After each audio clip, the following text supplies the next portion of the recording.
அந்த கூட்டணியுடைய வெற்றி பெறும் நேரத்தில் முதலமைச்சராக வர வேண்டும். அந்த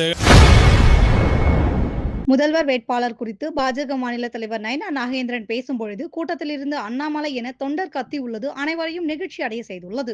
ஐயா சண்முகநாதன் அவர்கள் பேசினார்களே, சிந்தூர் ஆபரேஷன் செய்த, மகாதேவ் ஆபரேஷன் செய்த மாபெரும் தலைவர் நரேந்திர மோடி அவர்கள் சேர்ந்து அண்ணா திராவிட முன்னேற்ற கழகத்தோடு ஒரு கூட்டணி வைப்போம் என்று ஒரு செயல்படுத்தார்.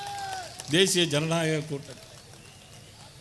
அந்த கூட்டணியுடைய வெற்றி பெறும் நேரத்தில் முதலமைச்சராக வர வேண்டும். அந்த இடத்தில் முதலமைச்சராக யார் வர வேண்டும் என கூட்டணி கட்சியுடைய தலைவர் இங்கே மேடையில் இங்கே எழுதியிருக்கு, பார்த்தீங்களா? இங்கே எழுதியிருக்கா? எல்லாரும் பார்த்துட்டீங்களா? அவருடைய தலைமையில் ஆட்சி. ஏன் நிறைய பேர் கேட்கலாம், பிஜேபி நம்மளுடைய பெரிய கட்சி அப்படின்னு கேட்கலாம். உண்மையிலே நம்ம தான் பெரிய கட்சி.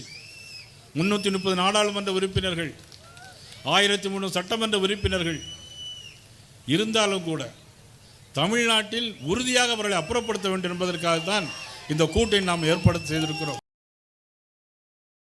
செய்திகளை உள்ளது உள்ளபடி தெரிந்து கொள்ள ரெஃப்ளெக்ட் நியூஸை சப்ஸ்கிரைப் பண்ணுங்க.